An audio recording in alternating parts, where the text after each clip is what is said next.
right, so complete novice, me. Tell me what's going on. Tour to Gastown. I don't know who she is, but she's doing well.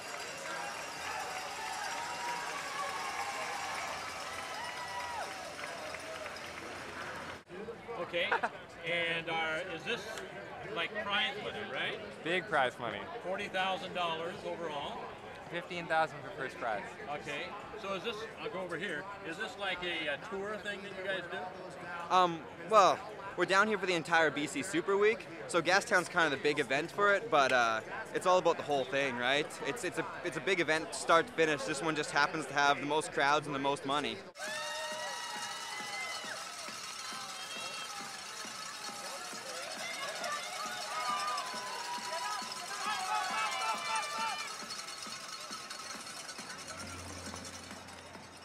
So, what do you have to do to qualify? To qualify, I think you just have to hold a Cat 1, 2, or Pro license. Okay, explain. So Category 2 and 1 are kind of the higher end of the amateur scale. Okay. If you hold a Pro license, you're getting paid. So now you're in the Lance Armstrong stuff, right? Yeah, that's right. When you're a pro, salaries range anywhere from as low as $4,000 a year, and you get bikes and everything up to a couple $100,000 for the guys who are winning the Tour de France, or even more, right?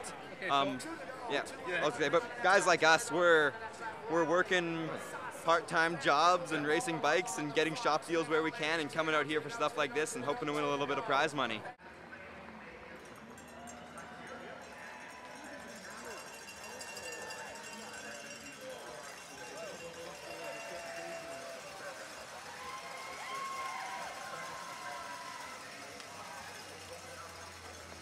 All right, so how many races would you do in a season? I think by the end of the season I should have about 50 racing days. That's including cyclocross season though. Yeah. So, Very cool. yeah, I'm at like 25 now or 30 now. Yeah. So what would be the oldest guy in a race like this? There's a guy named Michael Olhauser who's signed his first pro contract this year, and he's 37. No 65-year-olds. No. But Mike Olhauser, he's not just riding in the pack. He was drilling the front yesterday. He had a huge ride.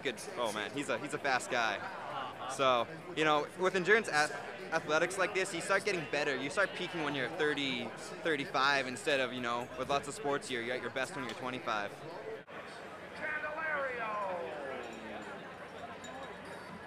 A professional bike like this, what are we looking at? Cost? Money-wise? Let me get a picture here. Sure. This one right here. We're looking at about, I think it's probably $5.5, $6 set up. But we don't pay that. Like that's what our sponsors do for us. We pay some of it, but it depends on what team you're on. But like the shops are through Felt Bicycles. They're kind enough to give us great deals. Otherwise, I wouldn't be able to afford it. So these tires. Actually, I have two different ones. I wrecked one of mine yesterday. Okay. So these one here you actually glue on. You glue on to this rim. It's called a tubular, and basically it rides better. It rides smoother.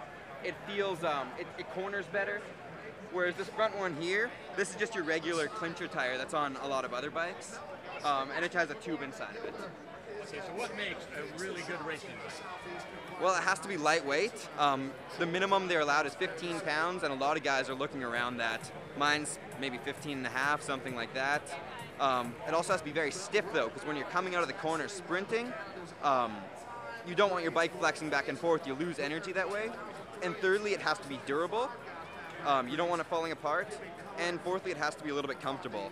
When you're on a 160-kilometer day, you can't be in a terrible position all day. Yeah, I know you guys are getting ready.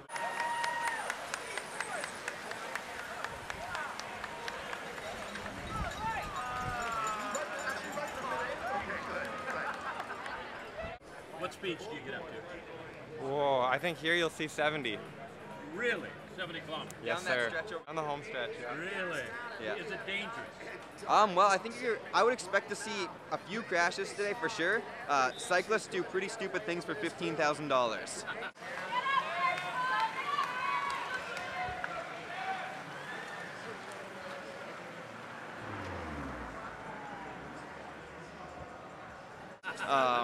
So I'd expect to see a couple crashes, but if you go in there, Hold your line. You know, don't hit anyone else's wheel. You'll be fine, but it's tight, really tight. You'll be a foot away, half a foot away from people. Yeah. Great. Thanks, guys. No problem.